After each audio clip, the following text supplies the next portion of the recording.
हम लोग एक क्वेश्चन करते हैं जिसमें हमें नई वाली कंपनी से ही मतलब हो।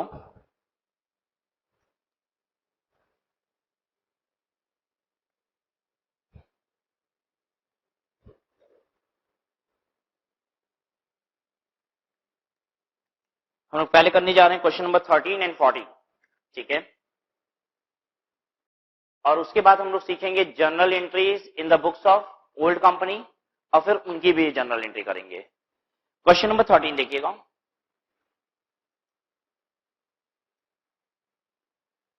Bhavani Limited and Shankar Limited were in competing business. They decided to form a new company named Bhavani Shankar Limited. Bhavani Limited और Shankar Limited अभी तक कंपटीशन में थे और अब ये लोग कह रहे हैं कि चलो हम लोग एक कंपनी बन जाते हैं, नाम रहेगा भवानी शंकर, मिलके काम करेंगे। The balance sheet of both the companies on 31st December were as under. Bhavani और शंकर की इक्विटी शेयर्स 20 लाख और 10 lakh, general reserve 1 lakh, surplus 1 lakh, employees profit sharing account 60,000। जल्दी से बताइए ये एम्प्लॉइज प्रॉफिट शेयरिंग अकाउंट क्या है?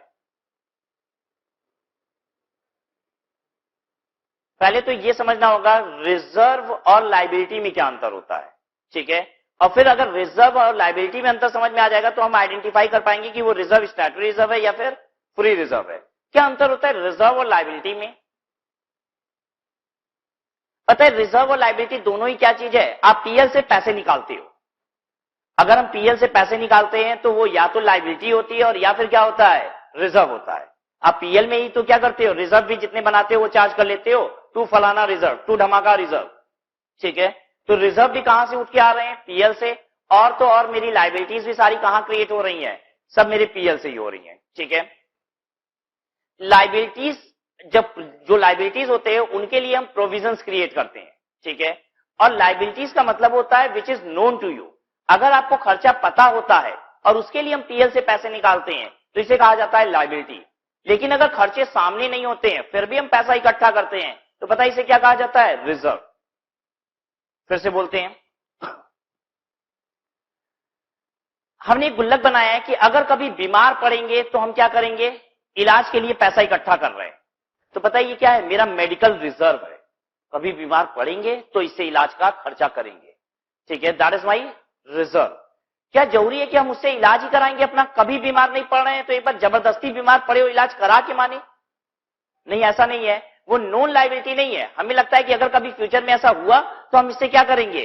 पैसे को यूज कर लेंगे। इसे कहा जाता है रिजर्व। चलिए अब लायबिलिटी समझते हैं क्या होता है। What is liability? लायबिलिटी का मतलब यह है कि हम बीमार पड़ गए हैं, अभी इलाज के लिए पैसे नहीं है तो आप इलाज के लिए पैसा इकट्ठा करना शुरू कर दिए हैं, तो अब इसे क्या कहेंगे? लायबिलिटी। लायबिलिटी वो होती है जब आपके सामने खर्चे खड़े होते हैं, और रिजर्व्स वो होते हैं जहां पे खर्चे सामने खड़े नहीं होते, इकट्ठा कर रहे हैं हम उस पैसे को, ठीक है। एम्प्लॉइज प्रॉफिट शेयरिंग ये क्या है? क्या लग रहा है आपको? ये रिजर्व है या फिर ये लायबिलिटी है? क्योंकि स्टैट्यूटरी रिजर्व क्या होता है ये तो हमने लिस्ट ही लिखवा दी तो चक्कर ही नहीं है, वो तो आपको मालूम ही है। ये क्या है? Employees profit sharing. Is it a liability और अ रिजर्व? मतलब समझाते पहले इसका। एम्प्लॉइज प्रॉफिट शेयरिंग का मतलब होता है कंपनी ने कुछ पैसे इकट्ठे कर रखे हैं ताकि एम्प्लॉय को भी हम प्रॉफिट में हिस्सा देंगे। मतलब जब कभी कभी कंपनी क्या करती है, एम्प्लॉय को बोनस वगैरह देती है as a percentage of profit, तो उसी के लिए ये पैसा इकट्ठा किया हुआ है। जानना आपसे ये चाहते हैं, इज इट अ लायबिलिटी? क्या ये देना पड़ेगा या बस ऐसे ही इकट्ठा किया हुआ है? एम्प्लॉइज प्रॉफिट शेयरिंग ये ऐसे ही इकट्ठा किया है या देना ही पड़ेगा? अगर देना ही पड़ेगा तो लायबिलिटी है, और अगर ऐसे ही इकट्ठा कर रखे हैं कि कभी मन किया तो बोनस वगैरह यहां से दे देंगे, तो ये क्या कहलाएगा? रिजर्व। क्या होगा ये हमेशा लायबिलिटी होती है।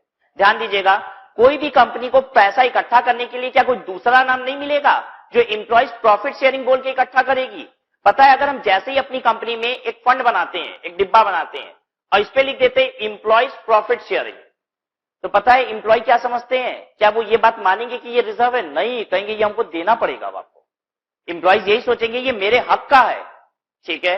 आपके पास क्या नाम की कमी हो गई है पैसा इकट्ठा करने के लिए क्या, कि आप एम्प्लॉयज के नाम से पैसा इकट्ठा करने लग जाओगे? आप कहोगे एम्प्लॉयज का प्रॉफिट शेयरिंग है, हम कभी एम्प्लॉयज को बोनस देंगे इसके लिए पैसा इकट्ठा कर रहे हैं।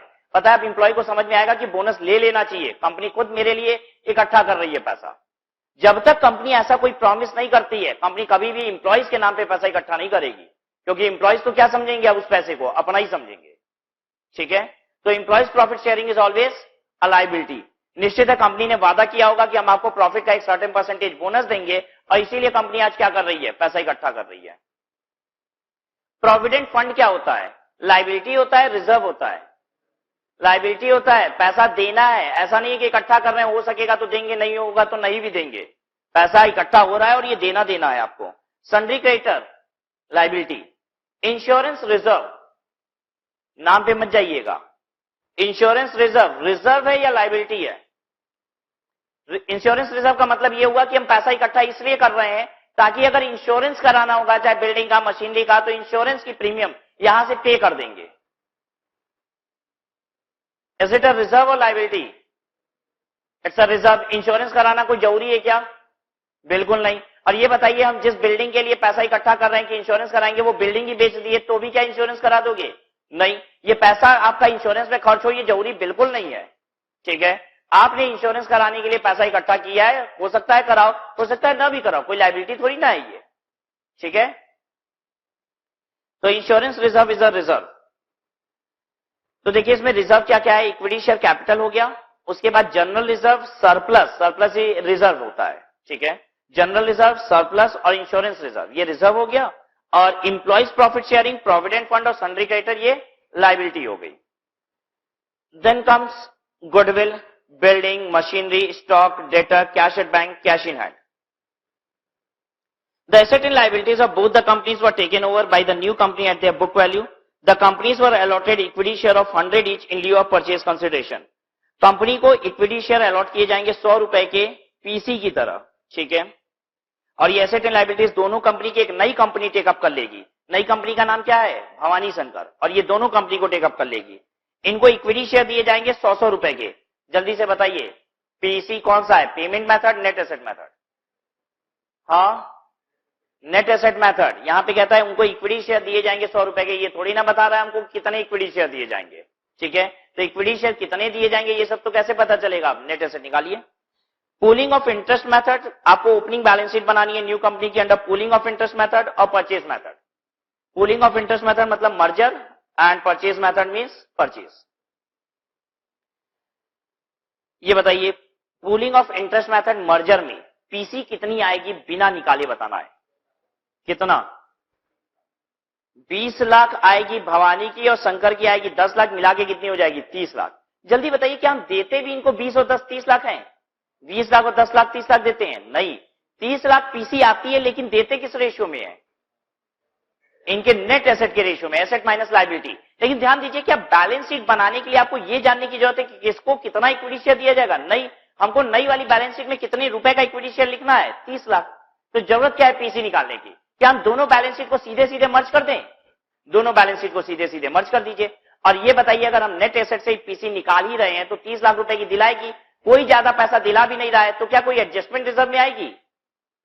कोई एडजस्टमेंट रिजर्व में आ जाएगी क्या? नहीं, कोई एडजस्टमेंट भी नहीं आएगी। ठीक है बात?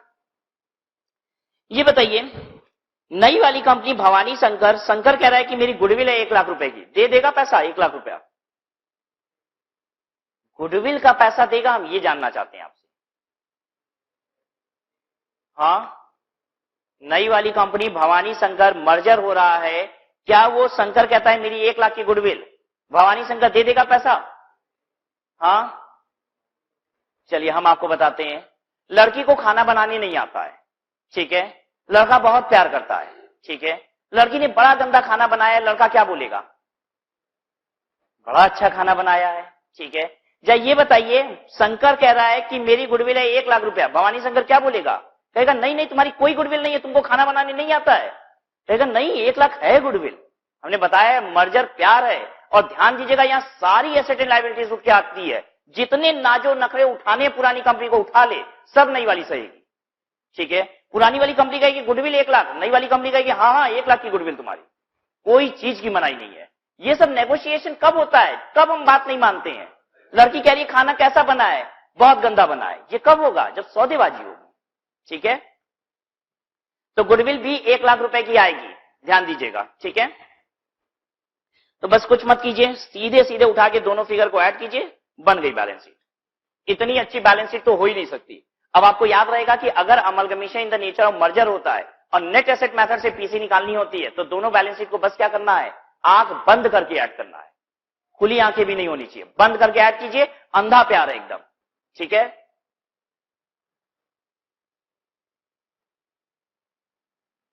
Share holders fund, share capital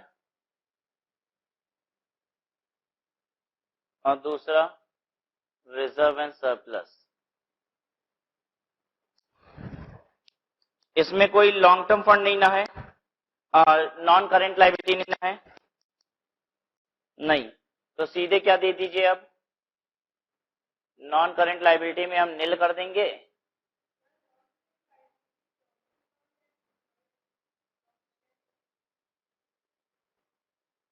नहीं, देखिए what she is asking is कि sir can we classify this employees profit sharing and provident fund into non current liability.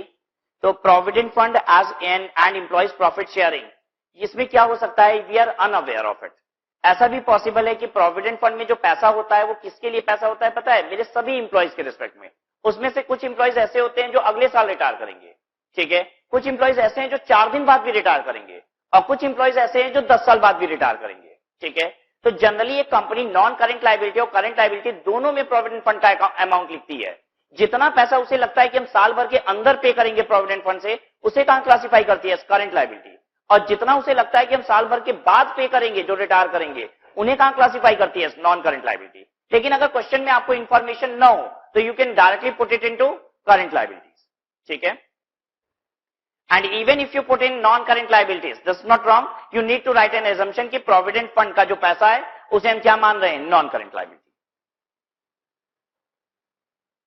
Third is current liability। current liability में क्या क्या आएगा जल्दी बताइए, trade payables और other current liability.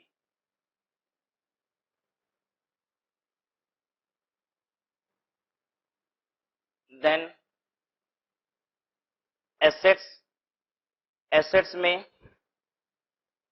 Non current asset, non current asset के अंदर tangible भी, क्या यहां इंटेंजिबल भी है, हां इंटेंजिबल भी, और दूसरा करंट एसेट।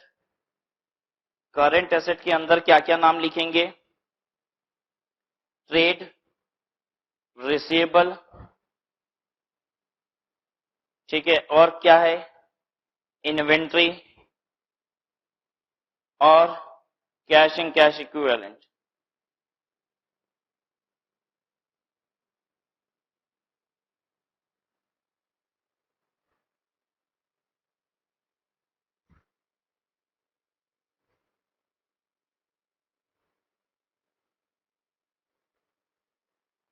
शेयर कैपिटल का नोट 1 बना लीजिए,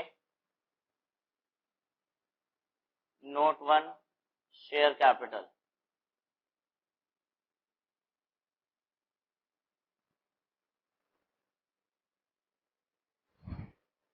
कितने शेयर होंगे, नंबर 3000 ना, 3000 equity share of ₹100 each, 30,000, 30,000 equity share of ₹100 each, ये हो जाएगा 30 लाख।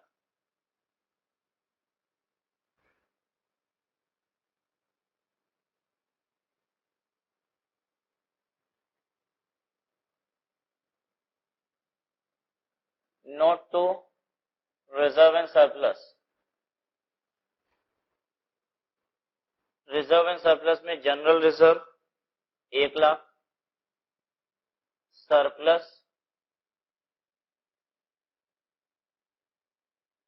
कभी भी रिजर्व एंड सरप्लस में जो भी नाम लिखे होते हैं रिजर्व्स के, उसे सोचिएगा नहीं इसका नाम सरप्लस क्यों है। आप रिजर्व के जो नाम चाहे वो नाम रख सकते हो। रिजर्व का मतलब होता है पैसा इकट्ठा करना, ठीक है, और हम अपने गुल्लक पे कोई भी नाम लिख के उसमें पैसा डाल सकते हैं।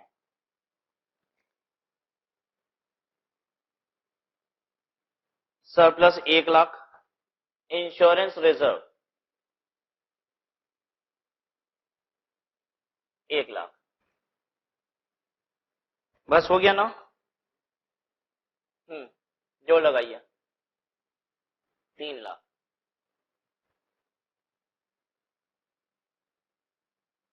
Do we have non current liability? No.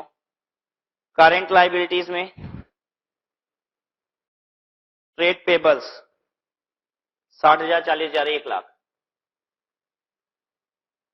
Other current liability का तीसरा नोट बना लीजिए।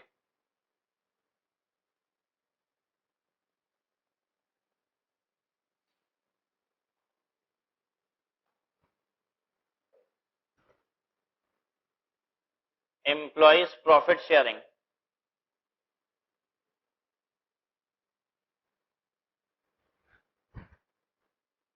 प्रोविडेंट फंड,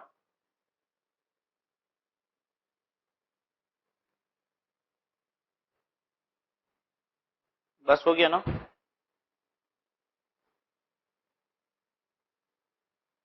एक 1,60,000।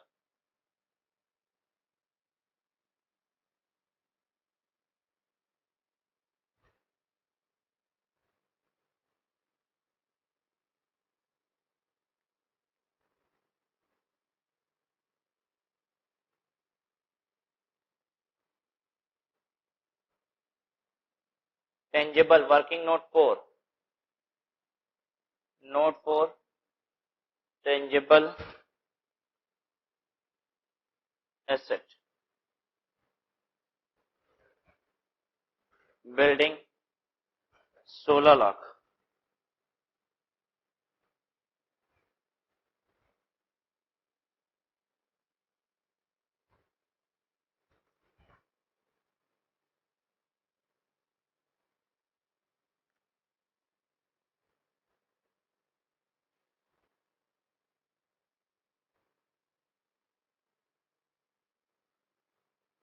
मशीनरी 5,000, 9,00,000।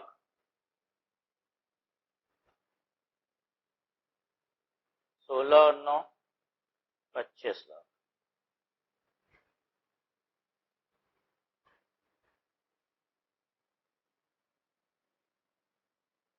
इंटेंजिबल 1,00,000।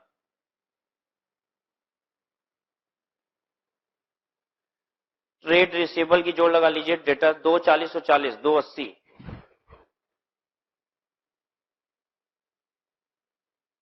इन्वेंट्री 340। कैश और बैंक की मिला के जोड़ लगाइए, कैश एंड कैश इक्विवेलेंट हो जाएगा 340।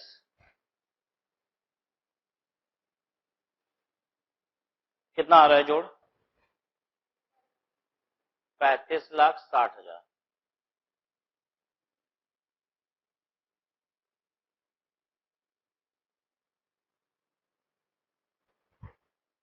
सेकेंड पॉइंट इसका लिखिए, परचेज मेथड। परचेज मेथड में पीसी निकालनी होगी, वो होता है net asset, asset minus liability.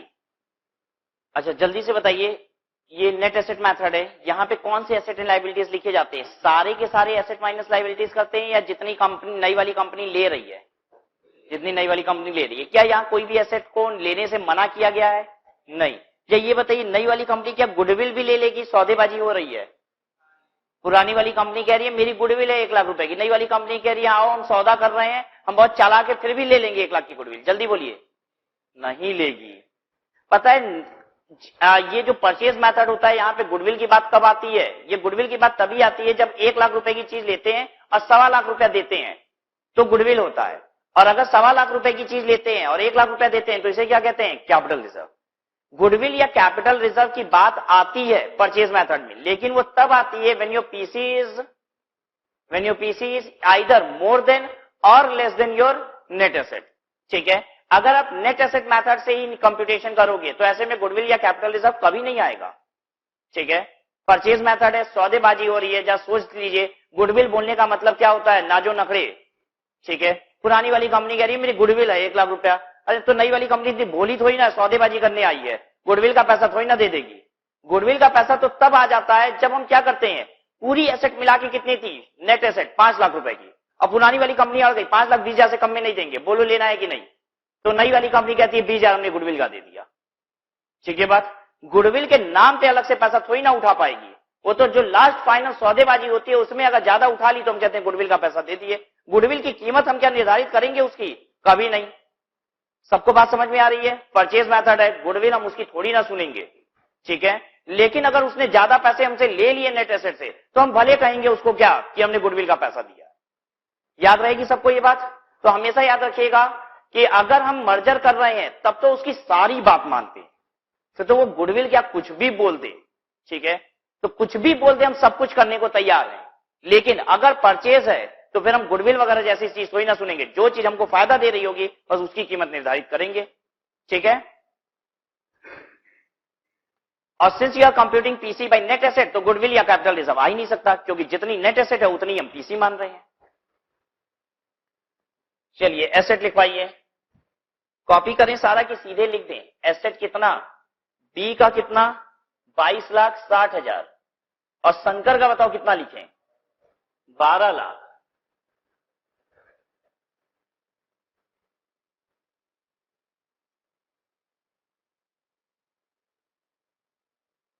आप लिख लीजिए, यहां 12 लाख पे एक स्टार बनाइए, इस 12 लाख पे एक स्टार बनाइए और लिखिए कहीं in purchase method goodwill is considered only when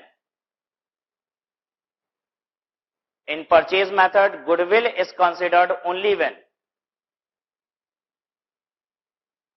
PC is more than net asset, only when PC is more than net asset।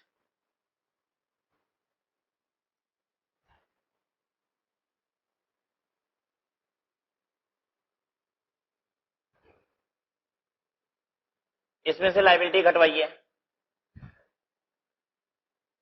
Liability में है एम्प्लॉयज प्रॉफिट शेयरिंग,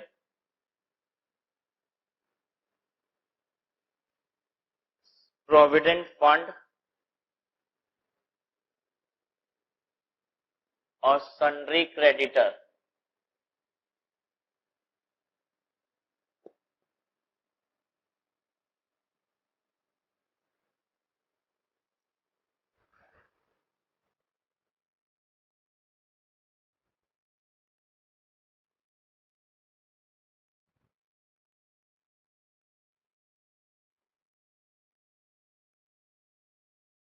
कितना? ये 21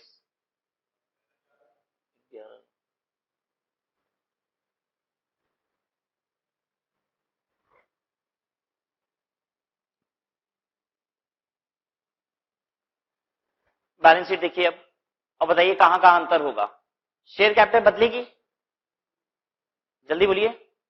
हाँ बदलेगी। अब 30 लाख नहीं, कितने के शेयर देंगे हम? 32 लाख रुपया। पीसी कितनी है? 32 lakh. Share will be given of 32 lakh. चलिए नेक्स्ट बताइए। रिजर्व एंड सरप्लस उतना ही रहेगा, बदलेगा? रिजर्व एंड सरप्लस कुछ रहेगा ही नहीं। रिजर्व एंड सरप्लस कौन से आते हैं? सिर्फ स्टैट्यूटरी रिजर्व। ठीक है, और क्या पुरानी वाली दोनों कंपनी के पास कहीं भी कोई स्टैट्यूटरी रिजर्व है? नहीं है, तो कुछ नहीं होगा, ये तो निल हो जाएगा सीधे। ठीक है, बताइए trade pebbles other current liability कोई अंतर आएगा? नहीं। एसेट्स में कोई अंतर आएगा? हाँ, इंटेंजेबल नहीं रहेगा। ठीक है, चलिए करिए अब इसको।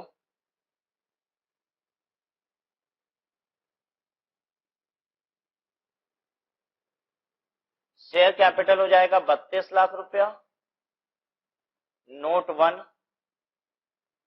शेयर कैपिटल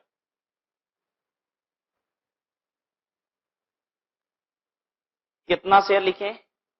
32,000 ना, 32,000 equity share of ₹100 each, 32 lakh.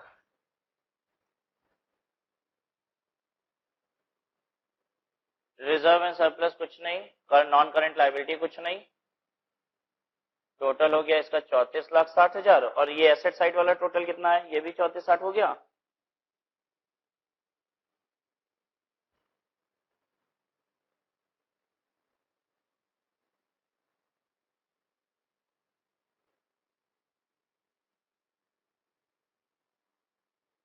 Tangible का एक नोट बनाए थे ना हम लोग 25 लाख वाला, वो फिर से बनाना पड़ेगा आपको। नोट टू टेंजेबल एसेट, ये फिर से बना लीजिए।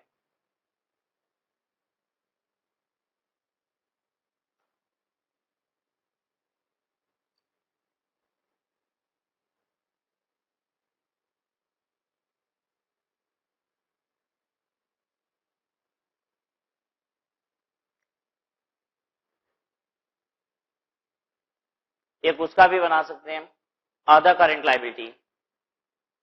Instead make other current liability, इसका 2 नंबर बनाइए, इसका 3 नंबर बनाइए। You will have to repeat it, जो पहले बनाया था वही बनाना है फिर से।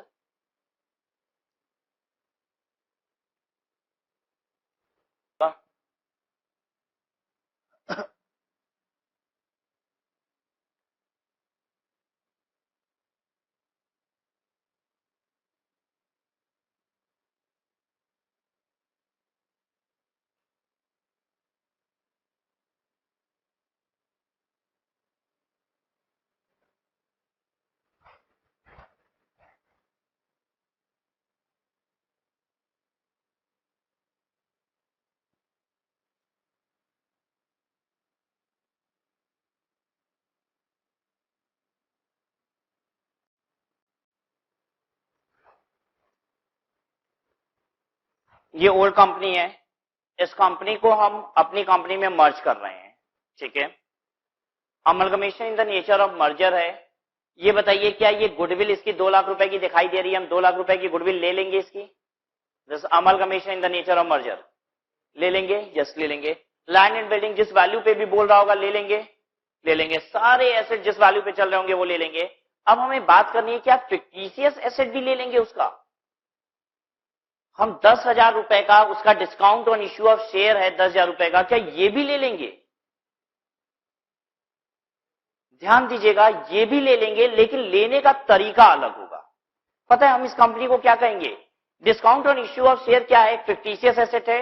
ये वो खर्चा है जो over a period of time PL में चार्ज किया जाता है। मतलब ये खर्चा 10,000 रुपए का अभी पीएल में चार्ज होना था, लेकिन उसी के पहले ही हमने क्या किया, इस कंपनी को ले लिया। अभी ये खर्चा पीएल में चार्ज नहीं हो पाया है, तो हम इस कंपनी से कहते हैं काम करो, इस खर्चे को अपने पीएल में चार्ज कर लो, ठीक है। और हम क्या करते हैं, तुम्हारा रिजर्व वगैरह सब कुछ तो लेके जाते हैं, तो ये चार्ज करने के बाद जितना पीएल बचेगा वो हम ले जाएंगे अपने यहां। तो पता है instead of taking this 10,000 and 2 lakh of reserve and surplus, पता है हम रिजर्व एंड सरप्लस लेते हैं कितने का? 1,90,000 का। तो आपको याद रखना पड़ेगा, गुडविल वगैरह सब हम ले लेंगे पुरानी वाली कंपनी की, लेकिन जितने फिक्टिशियस एसेट होंगे वो पुरानी वाली कंपनी को कहेंगे पहले आप राइट ऑफ कर लो, ठीक है। पहले पुरानी वाली कंपनी एक एंट्री मारेगी, कौन सी एंट्री?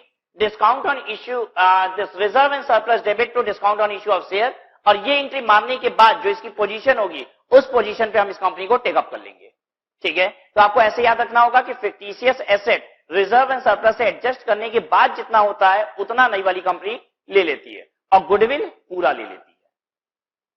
क्लियर? अब एक बात बताइए, परचेज है, सौदेबाजी हो रही है, क्या करेंगे? लेंगे discount on issue of share? लेंगे ही नहीं, उसमें तो हमको जितनी चीज अच्छी लगेगी बस वो लेंगे, और वो भी कीमत सबकी लगा लगा के लेंगे, ठीक है, अच्छे से नेगोशिएट करके लेंगे। क्लियर है सबको? चलिए क्वेश्चन देखिएगा, question number 14। The following was the balance sheet of Rudra Limited and Siva Limited as at 31st March. Rudra और शिवा देखिएगा, equity share 10 each 15,000 6,000, securities premium 3,000, foreign project reserve statutory reserve है, ठीक है 310, general reserve 9500 3200, profit and loss account 2870 और 825, 12% debenture 1000, bills payable 120, sundry creditor 1080 463, provision 1830 702, land and building plant and machinery, furniture fixtures fitting, stock debtor, cash at bank, BR, और cost of issue of debenture. Cost of issue of debenture ये कैसा खर्चा है? प्रीमियरी expenses है, ठीक है। Prior to incorporation debenture वगैरह के इश्यू में, शेयर के इश्यू में जो खर्चे होते हैं उन्हें प्रीमियरी एक्सपेंसेस कहा जाता है।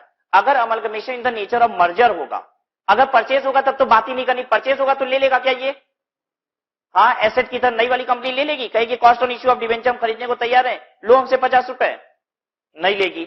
अगर मर्जर होगा तो ले लेगी, लेने का तरीका लेकिन डिफरेंट है, कैसे लेगी, रिजर्व एंड सरप्लस से एडजस्ट कर लेगी, इतना 50 रुपया रिजर्व एंड सरप्लस से कम करके बैलेंस रिजर्व एंड सरप्लस ले लेगी इसका। All the bill receivable held by Shiva limited व रुद्र लिमिटेड एक्सेप्टेंस, कह रहा है शिवा का जितना बीआर दिख रहा है, जब देखो शिवा में बीआर 80 रुपए का, कह रहा है ये पूरा रुद्र की एक्सेप्टेंस थी, मानिए रुद्र में बीपी दिख रहा है आपको 120 का, इसमें 80 रुपया कौन सा है, बीआर है, जो शिवा की बुक्स में दिख रहा है। ठीक है, शिवा की बुक्स में जो बीआर दिख रहा है 80 रुपए का, वही रुद्र की बुक्स में 120 रुपए में 80 रुपए वही वाला है। ठीक है, तो क्या ये 80 रुपए राइट ऑफ करके खत्म करना पड़ेगा कि नहीं, खत्म करना पड़ेगा। On the above date, Rudra Limited took over Shiva Limited in an amalgamation in the nature of merger. Underline कीजिए word amalgamation in the nature of merger.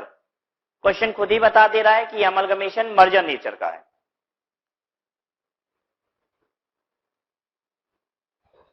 It was agreed that in discharge of consideration for the business of Rudra Limited would allot 3 fully paid equity share of 10 each at par for every 2 equity share held in Shiva Limited. जल्दी बताइए PC कौन सी है, Rudra limited acquire करने वाली company है, Shiva limited को acquire कर रही है, ये केस है एब्जॉर्प्शन का। और रुद्र लिमिटेड क्या देगी, would allot 3 fully paid equity share of 10 each at par for every 2 equity share held in Shiva limited. Shiva limited में अगर आपके पास 2 शेयर है तो 3-3 शेयर रुद्र लिमिटेड अपने देगी। बताइए कैसा है पीसी, पेमेंट मेथड बता रहा है कितना देंगे। ठीक है, it was also agreed that 12% debenture in Shiva limited would be converted into 13% debenture in Rudra limited. ठीक है, रुद्र लिमिटेड कह रहा है कि शिवा लिमिटेड वाले डिबेंचर होल्डर्स के 12% वाले डिबेंचर को हम जब देंगे कन्वर्ट करके तो क्या दे देंगे, 13% debenture of the same amount and denomination. कह रहा है उतने ही रुपए का देंगे, उतनी ही फेस वैल्यू का देंगे, बस 1% रेट बढ़ा के देंगे। अब also expenses of amalgamation amounting to 1 lakh were बॉन्ड बाई रुद्रा लिमिटेड। ठीक है, रुद्रा लिमिटेड कौन सी कंपनी है, न्यू कंपनी। ठीक है, अमलगमेटेड कंपनी, वो 1 लाख रुपए का खर्चा भी किया अमलगमेशन का। Required pass journal entry in the books of Rudra limited and prepare Rudra limited balance sheet immediately after merger. तो जर्नल एंट्री करनी है और बैलेंस शीट बनानी है।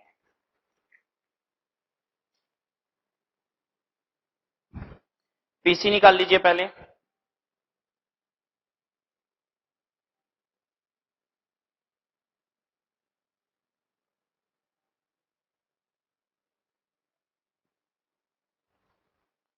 पीसी कैसे निकलता है, पेमेंट मेथड में, याद है सबको, number of share of old company into swap ratio into value of share of new company.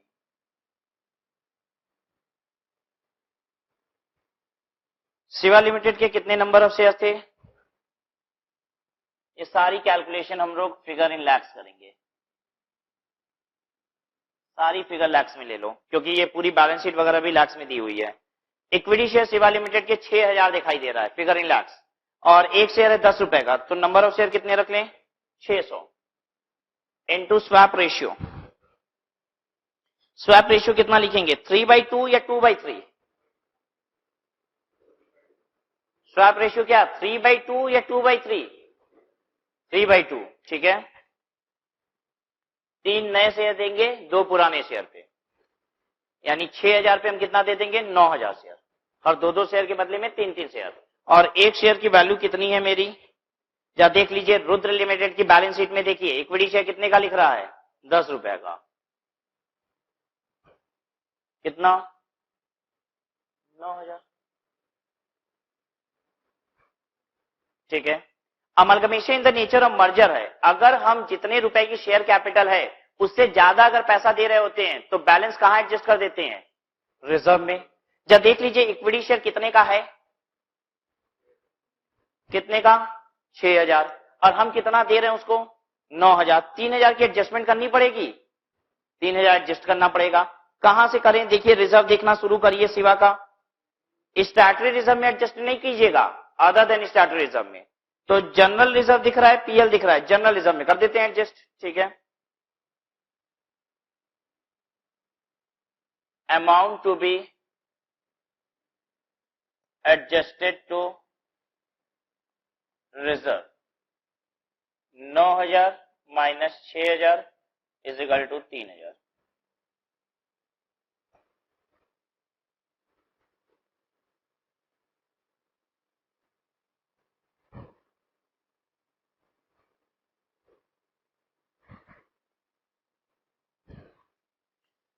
बस अब सीधे हम लोग जर्नल एंट्री पे आ जाते हैं।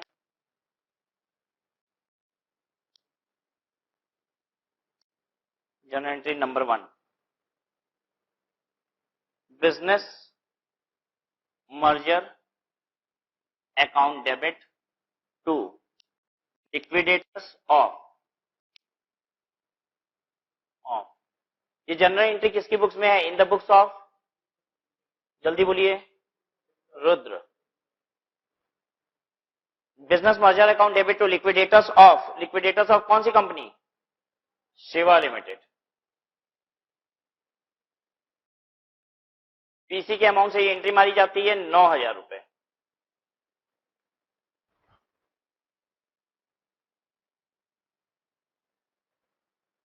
दूसरा, सारी एसेट्स को लेके आइए।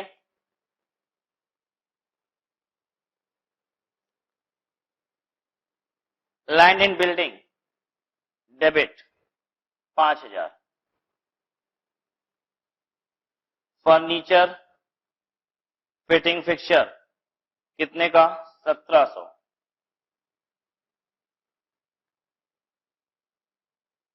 स्टॉक 4,041 का, डेटर। एक बात बताओ, अगर यहां मार्केट वैल्यू दी होती तो मार्केट वैल्यू पे लाते, अगर एग्रीड वैल्यू कुछ दी होती तो एग्रीड वैल्यू पे लाते, अरे दे ही नहीं सकता। ठीक है, यहां कुछ एग्रीमेंट होता है क्या? यहां कोई वैल्यू एग्री की जाती है? जो कह दिया पुरानी वाली कंपनी ने सब स्वीकार है, ये होता है मर्जर। ठीक है, डेटर कितना? डेटर ना लिखे, ट्रेड रिसीवेबल लिख दीजिए। Trade receivable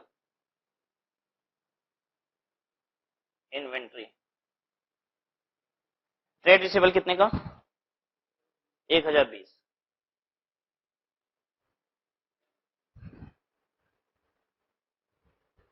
cash at bank कितने का?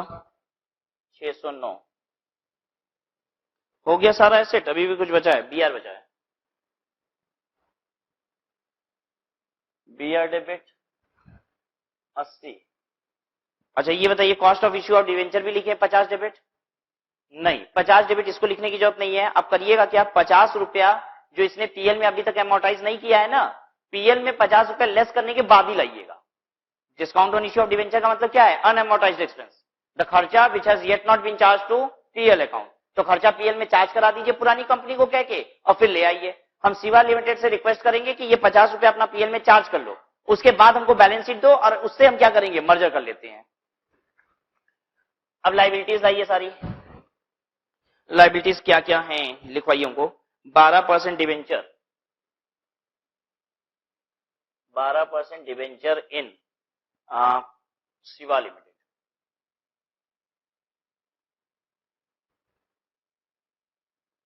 1,000 रुपया।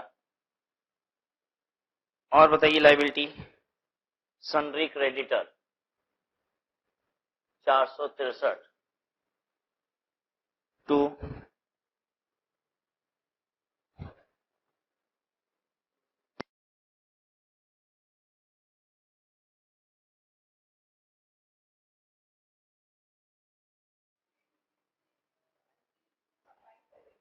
किसमें? नहीं, ट्रेड रिसीवेबल अलग लिखिए आप, और बीआर अलग लिखिए। Trade receivable stands for debtor.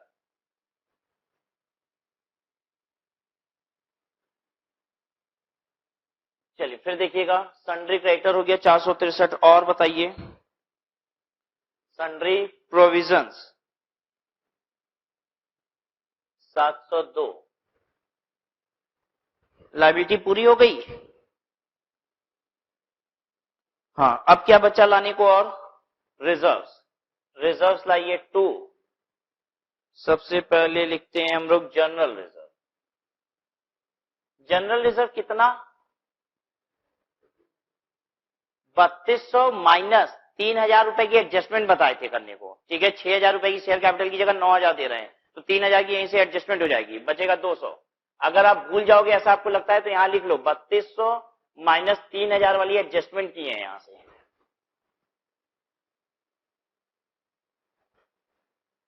और कौन कौन से रिजर्व हैं? 2 पीएल। पीएल में कितना लाएंगे?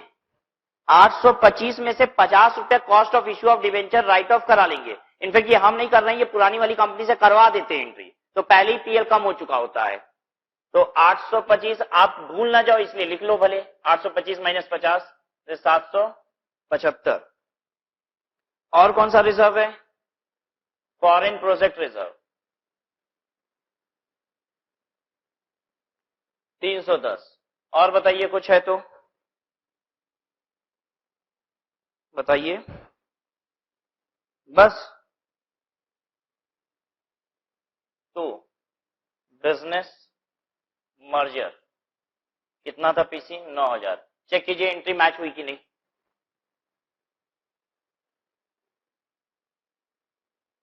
डेबिट क्रेडिट बराबर हो गया, चेक कर लीजिए, ठीक है।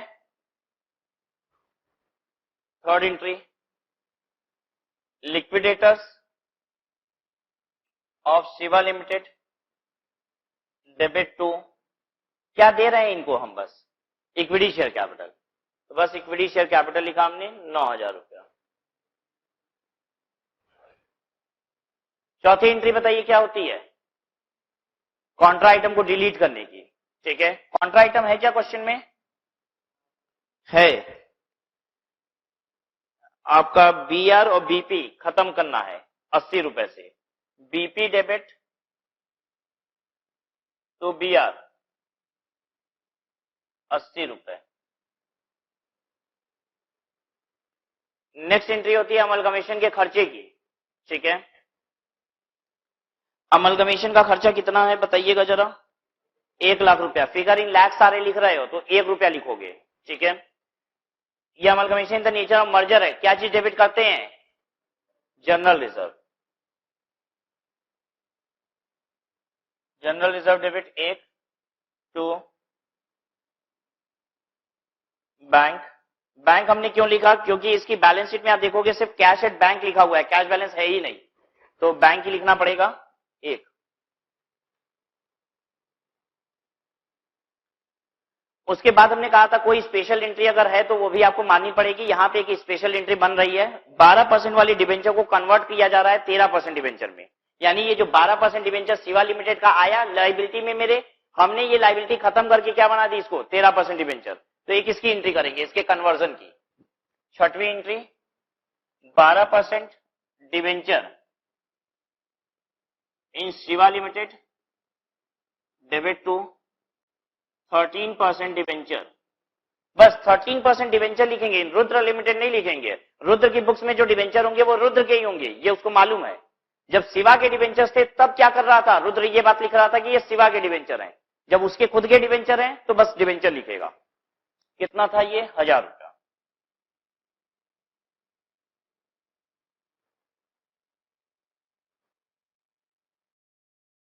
चलिए बैलेंस शीट बनाइए अब।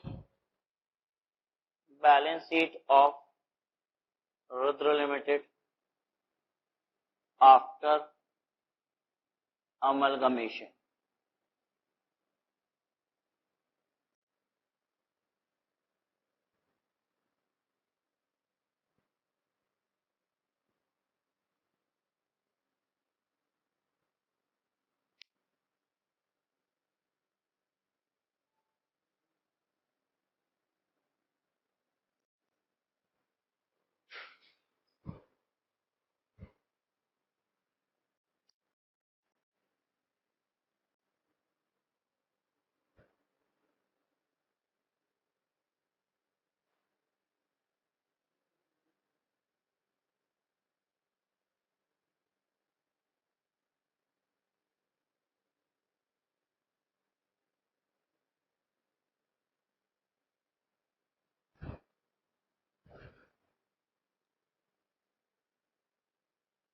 Share capital and reserve and surplus. Then comes non-current liability. इसमें है 13% डिवेंचर. तीसरा करंट लायबिलिटी. करंट लायबिलिटी में क्या क्या आएगा? ट्रेड पेबल्स, बीपी और सन्ड्री प्रोविजन. सन्ड्री प्रोविजन मतलब other provision.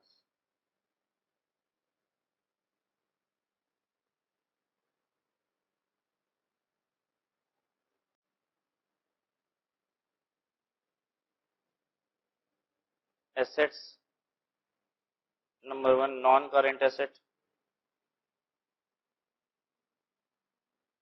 Non current asset में tangible asset.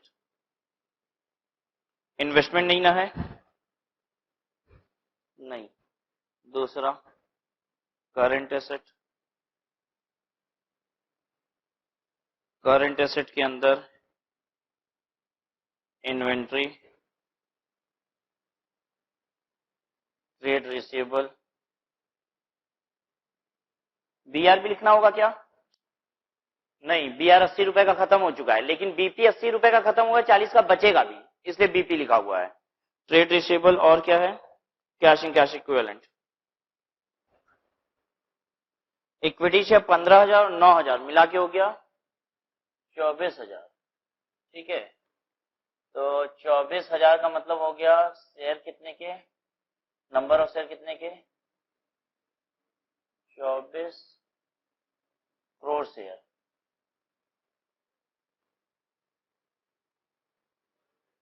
Figure in lakhs है ना?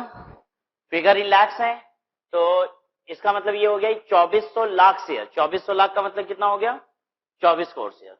ठीक है, 2400 crore share of ₹10 each. Equity share of ₹10 each. 24,000.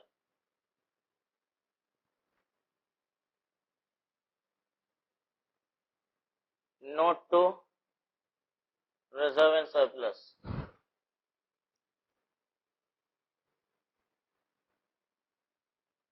Security premium 3,000. Foreign project reserve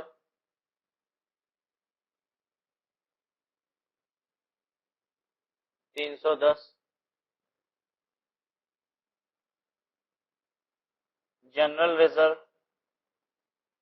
9500. उसका 200 रुपए आया था सिवा से, और 1 रुपया आपने खर्चा चार्ज किया था जनरल रिजर्व से, याद है सबको? तो 1 रुपया और माइनस हो गया.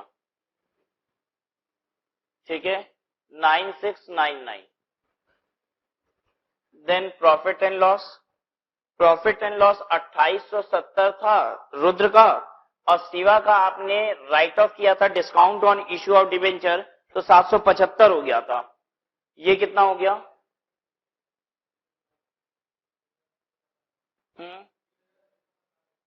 3,645.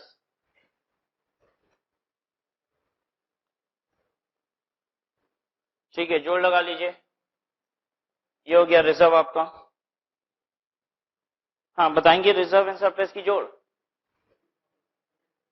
3,000.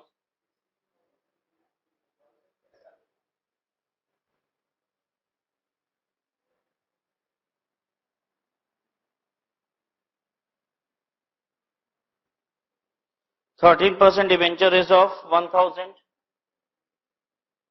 Trade payables how much? 1,080 और 463. 1543. बीपी सिर्फ 40 बचेगा. 80 रुपए हमने कॉन्ट्रा एंट्री में काट दिया उसको. Provision 2532.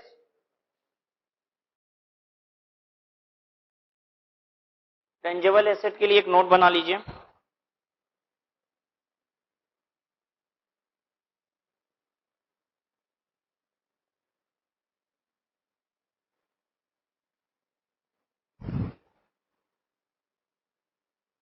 Land and building 6-5-11,000, plant and machinery 14,000, furniture fixture fitting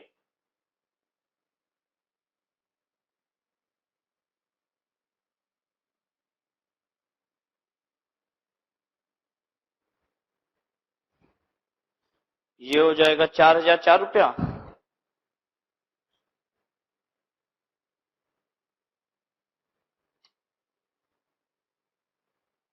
जोड़िए,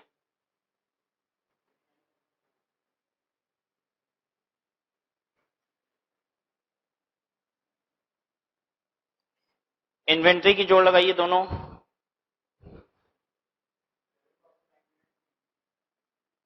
11,903। ट्रेड रिसीवेबल दोनों डेटा जोड़ेंगे 3,140। 3,140। कैश एंड कैश इक्विवेलेंट जोड़ते समय 1 रुपया घटा दीजिएगा। रीजन बीइंग 1 रुपया आपने क्या कहां खर्च कर दिए थे? पेमेंट करने में अमलगमेशन के खर्चे की। ठीक है, 1 रुपया घटा दीजिए। 1114 प्लस 609 माइनस 1 172। 172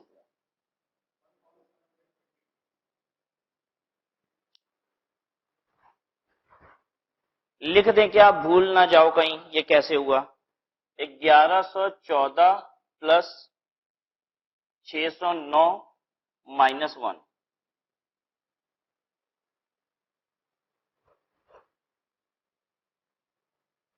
₹1 अमलगमेशन का खर्चा घटाए हैं। जोड़ बताइए हमको। 45769 45769